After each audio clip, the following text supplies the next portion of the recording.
Hello everyone, আসসালামু আলাইকুম সবাইকে। কেমন আছেন সবাই? আশা করি সবাই ভালো আছেন। আজকে আমার শুরু হবে থাইল্যান্ড ট্রিপের সিরিজ পার্ট 1। তাহলে শুরু করা যাক। আচ্ছা, আজকে আমরা প্রায় রাত 11টার সময় বের হয়ে গেছি, বিকজ আমাদের ফ্লাইট ছিল রাত 3টায়।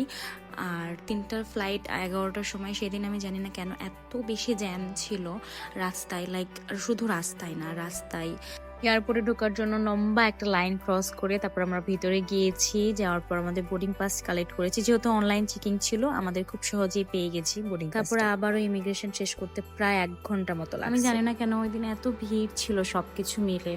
ইমিগ্রেশন শেষ না করতেই আমাদের ফ্লাইটের সময় হয়ে গিয়েছিল। আবারও লম্বা একটা লাইনে দাঁড়াতে হয়েছে বোর্ডিং এর জন্য। যাই হোক, সব শেষে ফাইনালি বোর্ডিং শেষ, এখন ফ্লাইটে উঠে গেছি। থাই এয়ারওয়েজের একটা অনেক ভালো দিক যে ওরা অন টাইমে ফ্লাই করে। আমি আসলে দেখাচ্ছিলাম ফ্লাইটটা অনেক বড় ছিল, অনেক স্পেস ছিল, অনেক আরাম ছিল।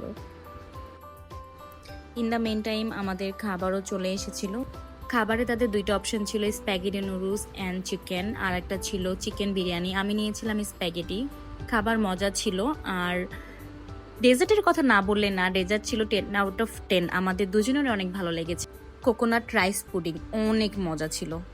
আচ্ছা, আপনারা কি জানেন যে আমাদের সিটের নিচে একটা চার্জিং পয়েন্ট থাকে, যেটাতে আমাদের দরকার অনুযায়ী আমরা ফোনে চার্জ করে নিতে পারি। আচ্ছা, সব শেষে আমি এখন একটা ঘুম দিলাম 1 ঘন্টার জন্য। ঘুম দিয়ে উঠে দেখি খুব সুন্দর একটা দৃশ্য। আমি যখন উঠি তখন অলরেডি সানরাইজ হয়ে গিয়েছিল। আচ্ছা, কার কার ভাল লাগে এই ফ্লাইট থেকে নিচের দৃশ্যটা দেখতে, একদম ল্যান্ড করার আগের মুহূর্তে? আচ্ছা, যাই হোক, আমরা এখন চলে এসেছি সুবর্ণভূমি এয়ারপোর্টে। এয়ারপোর্টটা এত সুন্দর, এত নিট অ্যান্ড ক্লিন, বলার বাইরে। ইমিগ্রেশনে যাওয়ার জন্য আমাদেরকে একটু মেট্রোতে উঠতে হবে, কারণ এয়ারপোর্টটা অনেক বড় ছিল, যার কারণে আমাদের মেট্রো দিয়ে ইমিগ্রেশনে যেতে হয়েছে।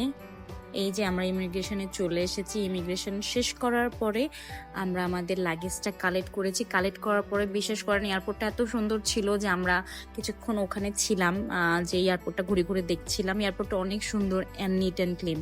তারপর আমরা গ্র্যাব কল করি। গ্র্যাব কল করে আমরা আমাদের হোটেলের উদ্দেশ্যে রওনা দিই। আচ্ছা, আপনাদেরকে একটা কথা বলে রাখি, যারা থাইল্যান্ড প্রথমবার যাচ্ছেন তারা অবশ্যই গ্র্যাব অ্যাপটা নামায় রাখবেন। আপনাদের লাইফ সেভার একটা অ্যাপ হবে। এটাতে অনেক ভাড়া কম আসে, অনেক ভালো ভালো জায়গায় আপনি অনেক কমে যেতে পারবেন। আচ্ছা, তারপর আমরা হোটেলে যাই। হোটেলে যেয়ে চেকিংয়ের জন্য বলি, যেহেতু আমাদের চেকিং ছিল 2টার সময়, তো আমরা লাগেজটা রাখবো। লাগেজটা রেখে তারপর আমরা একটু বের হব শপিংয়ের উদ্দেশ্যে। সেজন্য আমরা সবকিছু ঠিকঠাক করে লাগেজটা রেখে তারপর আমরা দুইজনই বের হয়ে গেলাম। একটু ফোনটা চার্জ করে নিয়েছিলাম, চার্জ করে বের হয়ে গেলাম এক্সপ্লোর করতে ব্যাংকক সিটি। আচ্ছা, আমরা দ্য টুইন টাওয়ার হোটেলে উঠেছিলাম। হোটেলটা অনেক সুন্দর ছিল, অনেক নিট অ্যান্ড ক্লিন ছিল, ইভেন তাদের সার্ভিস ছিল অনেক ভালো। এই ব্লগটা এখানেই শেষ হচ্ছে। নেক্সট ব্লগে আমরা দেখাবো আমাদের room tour, even hotel tour, আর আমরা কোথায় কোথায় গেলাম, কি কি করলাম, কি কি শপিং করলাম, তার সবকিছু নিয়ে থাকছে নেক্সট ব্লগ। ততক্ষণ পর্যন্ত সাথে থাকবেন, ভালো থাকবেন। আল্লাহ হাফেজ and thank you for watching.